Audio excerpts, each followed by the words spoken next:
Well, are some of California's medical marijuana dispensaries operating one toke over the legal line? Find out next on our week-long series, High Noon, only on Fox Business. One toke over the line, sweet Jesus, one toke over the line. Sitting downtown in a railway station. Medical marijuana. It's clouded in controversy and has sparked heated debate. But with billions in potential revenue, could taxing it revive our economy? The issues, the impact, and the shocking truth about medical marijuana. All this week, watch High Noon on Fox Business.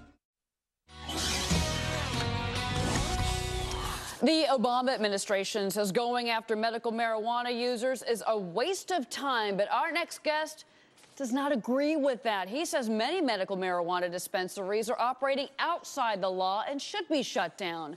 High Noon continues today on Fox Business with David Berger, Special Assistant for the Los Angeles City Attorney. David, you still believe that there are dispensaries in Los Angeles that should be shut down. Why do you say that, sir? Well, it's fairly obvious that when you have 800 plus dispensaries in Los Angeles, they're not obtaining their marijuana through the legal, under state law, legal means, which is by collective growth. What they are engaged in is commercial enterprise.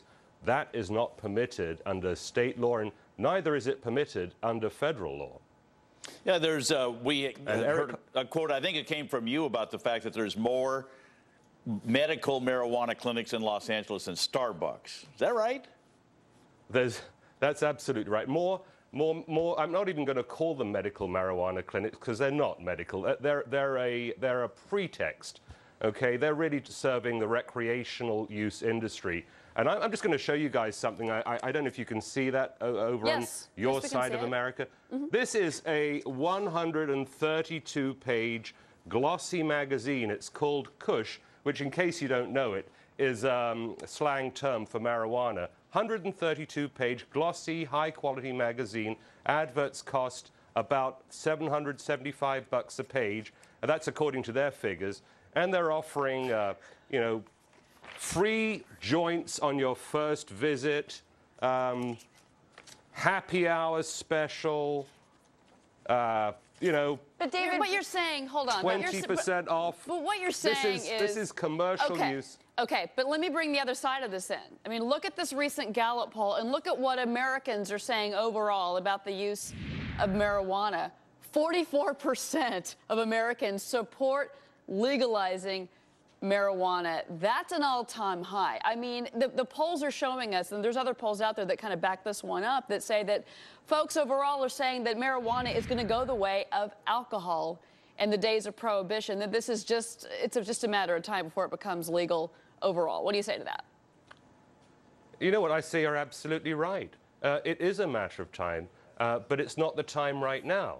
And if you're a businessman and you're thinking of investing in this business, you better forget about it. This is for collective use only under the current law. You want to change the law, that's fine, but the law does not permit what those 800 pot shops are doing, and it's our job to enforce that law. You wouldn't like it if I, as the city attorney, or I should say my boss, or the district attorney for that matter, were to suddenly decide which laws they're going to enforce and which laws they're not going to enforce just because they're not popular. Let's take rent control, for example. Supposing the city attorney said, I'm no longer going to enforce rent control. You know what? Landlords have the right to charge whatever they like for residential property. We're not going to enforce rent control. There'd be an outcry. David. Well, at the moment, you cannot sell marijuana, and we have to enforce that law until somebody tells us otherwise. Okay, but David, all right, I'm not a lawyer, but I do know that state to state, there are a lot of laws that do exist that are not practiced. They are not enforced. And this perhaps one of them that may be a waste of time to enforce it if it is that in abundance in the state of California or in Los Angeles. Is that really something worth fighting after? Well, let's look at what Eric Holder had to say about this, because they came out with that announcement on October the 19th, and they recognized, as I said, listen, we've got 800 dispensaries, so-called, in LA. There is no possible way that amount of marijuana is being grown lawfully by collective. It's coming in probably across the border. Now, this is what Eric Holder had to say about foreign-grown marijuana. It's coming in from Mexico through the cartels. Those are his words, not mine, all right? You know what, David, that's you've against the law. David, you've got better props than I do. I can't believe I'm saying that. But here's the thing.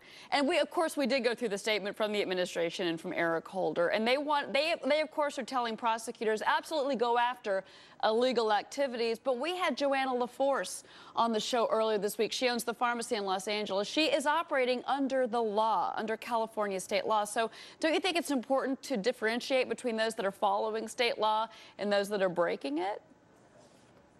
Absolutely. And let me tell you right now, it is the policy of the city attorney's office and the district attorney's office to 100% permit the lawful use of marijuana to treat patients. Nobody has a problem with that. That is lawful in California. But it has to be done in accordance with the law. You can't just pick and choose which laws you care to follow and which laws you do not. I was only bringing up again what we're seeing in the polls through America, and I agree that yes, the laws are the laws, and of course those will be enforced. Let me go back to that Gallup poll. I don't know if you can see it on the screen or not, if we can bring it back up again, but there's something that's happened in the last 5, 6, 7 years that has all of a sudden narrowed this dramatically. What's going on? What changed since 2000? In my opinion, the more you put marijuana in front of people, the less that knee-jerk reaction against it is. Now, the problem is they're only getting one side of the story. They're only seeing the marijuana being freely discussed, for example, on cartoons, television shows, that kind of thing. They're seeing the storefronts, even though they're illegal, they're seeing them. That reduces the resistance. But what they don't know is what's in the marijuana. Now, our office conducted 3 undercover buys and submitted samples for testing by the FDA. And what we found was an alarmingly high level of a toxic insecticide called bifenthrin in 2 out of those 3 samples. And, you know, you might say, let's take a relaxed attitude towards marijuana and its use. Fine. But you have to be safe in that use. I can't allow seriously ill patients to receive marijuana that has toxic substances in it. And your next question to me is, what on earth would you use bifenthrin for? It's an insecticide that's used to treat fire ants and subterranean termites. And you know what? We don't have fire ants in California. But bifenthrin is widely used in Mexico, and that tends to support the idea that the marijuana in those shops is not only dangerous because it's toxic, but it's also being imported illegally and in violation of even Eric Holder's view of the law. David Berger, so we do have to wrap... I have to tell you something. If this whole attorney thing doesn't work out, you should try a career in television, because you're great, and it has been wonderful to talk to you. And we obviously have given the other side of this, and we really appreciate it, especially the props. David Berger, thank you very much, sir. City Attorney thank you very much. In Los Angeles. You give both sides of the story, folks. We're giving you, it's equal right here on Fox Business.